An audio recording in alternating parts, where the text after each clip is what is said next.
তারা কি interim government, অর্থাৎ একটা নির্বাচনের মাধ্যমে সরকার পরিবর্তনের পর্যন্ত তারা এই দায়িত্ব পালন করবেন।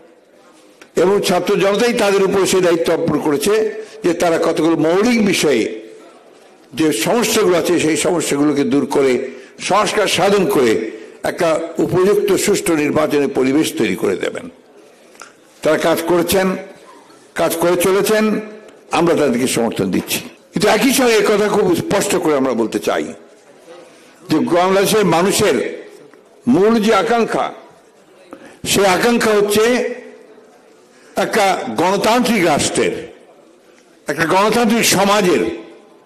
সেই আকাঙ্ক্ষাটাকে বাস্তবায়িত করতে আমাদের যে সমস্ত সমস্যাগুলো সৃষ্টি হচ্ছে সেগুলোকে দূর করতে হবে। তার বেশি কিছু করতে গেলে সময় যত বেশি যাবে তত বেশি সমস্যা তৈরি হবে।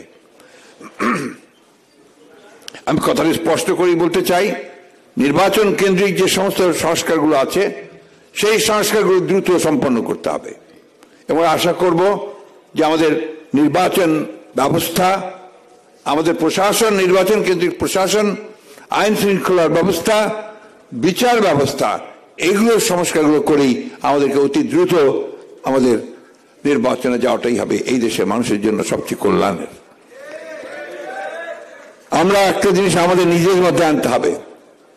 আমরা মানুষের সামনে, যারা আমাদের চেয়ারম্যান সাহেব যে কথা বারবার বলছেন, যে আমরা মানুষের সামনে আমাদের যে ইমেজ, বিএনপির ইমেজ, সেটাকে যেন আমরা আগে যেভাবে ছিল সেইভাবে যেন ধরে রাখতে পারি।